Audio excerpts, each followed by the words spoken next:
I'll tell you one of the scariest things I've ever experienced in my life. One of the most depressing experiences of my life. You'll be surprised. It was Hajj.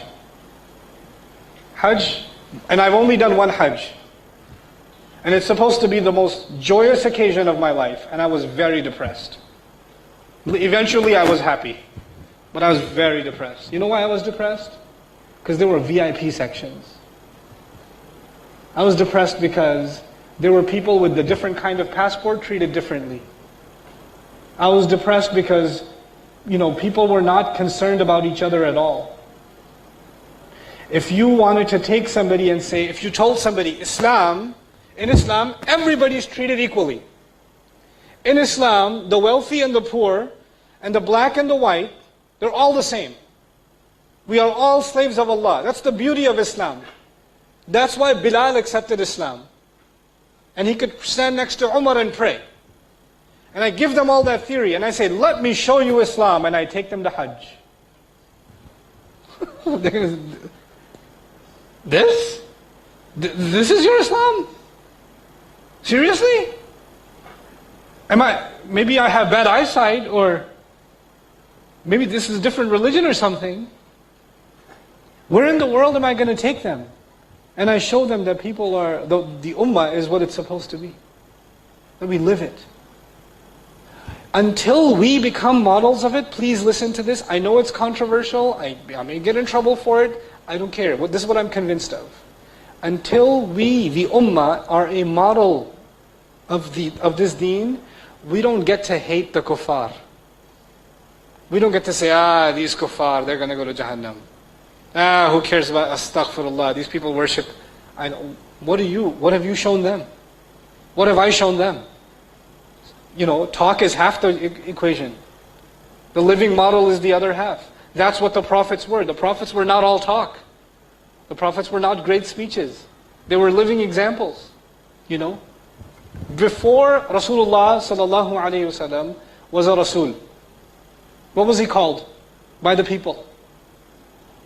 A Sadiq, Al-Amin. You guys know this, right? True, honest. Is that the first qualities people know about the Muslim Ummah today? Think about that. Before the Prophet was even given the responsibility to do da'wah, he proved his credibility. That is his shahada. Because that's when he taught Islam, people said, we have to listen, he's an honest man. He's the most truthful man I know. Obviously this is the right religion. Today you find those good qualities, non-Muslims have them. Way more than the Muslims have them. It's a shame. It's a shame. And we have to be the ambassadors of those qualities. We are too obsessed with preaching Islam and not living it. When we think about da'wah. And that may be da'wah, but it's not shahada ala nas. Because the shahada means what? Witnessing. People saw you, people saw what you're like, and then they still rejected. Then you get to say to Allah, Ya Allah, we tried to live by your deen. We tried to stay away from the haram, abide by the halal. We did justice every way we could. And then we also gave them the message of Islam, and Ya Allah, they didn't listen. Then we have a case. And by the way, think about the opposite. As Maududi rahimahullah put it, think about the opposite. If we don't do this, if we don't become witnesses over humanity in the way that we're supposed to, and we come in front of Allah on Judgment Day, and the neighbors that we had, the Hindu, Buddhist, Christian, Jewish, atheist, agnost neighbors that we had, stand in front of Allah on Judgment Day and say, Ya Allah, I had no idea what is Islam. And Allah will say, didn't Abdul Karim live next door? And Abdul Karim says, yeah, right here. Abdul Karim, they're saying they didn't know Islam. But you live next door. Yeah, but I owned a liquor store and we used to go to movies together. They don't know any Islam from you. They just know, don't do business with Abdul Karim because he's a shady guy. How are they going to know Islam from you? Because you gave them some iftar in Ramadan? That's how they know Islam from you?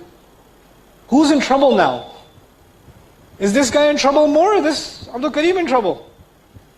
You understand what's happening here? If this is a huge burden put on this ummah. Now we will be standing trial before Allah Azza wa Jal. Because the people will say, Islam is beautiful, but not the Ummah. Islam is amazing, but how would I know? How in the world would I know? You know? That's لِتَكُونُوا شُهَدَاءَ عَلَى النَّاسِ. And an-nas, all people.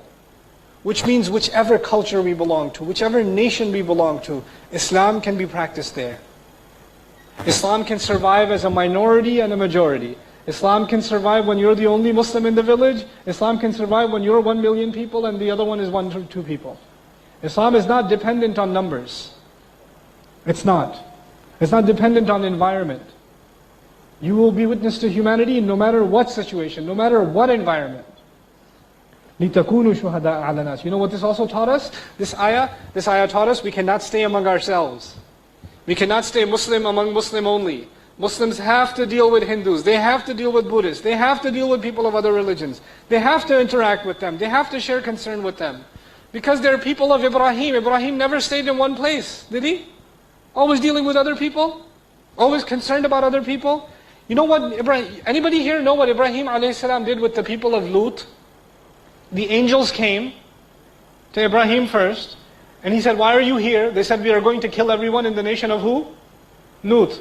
Ibrahim said, oh, they're gay, right? Yeah, kill them. What did Ibrahim do? He argued on their behalf. If it was one of us, we're like, Alhamdulillah, finally. Is it going to be nuclear? And Ibrahim a.s. is, يُجَادِلُنَا فِي قَوْمِ لُوتٍ. We are millat abikum Ibrahim. We are supposed to be a mercy and a source of da'wah to all people. All people. Can you imagine how far we've come from that? How far away we are from that deen? So that's the first implication. Then listen to this hadith of the Prophet ﷺ on Abi Sa'id al-Khudri. يُجَاءَ بِنُوحٍ يَوْمَ الْقِيَامَةِ. Amazing hadith. Nuh will be brought on Judgment Day.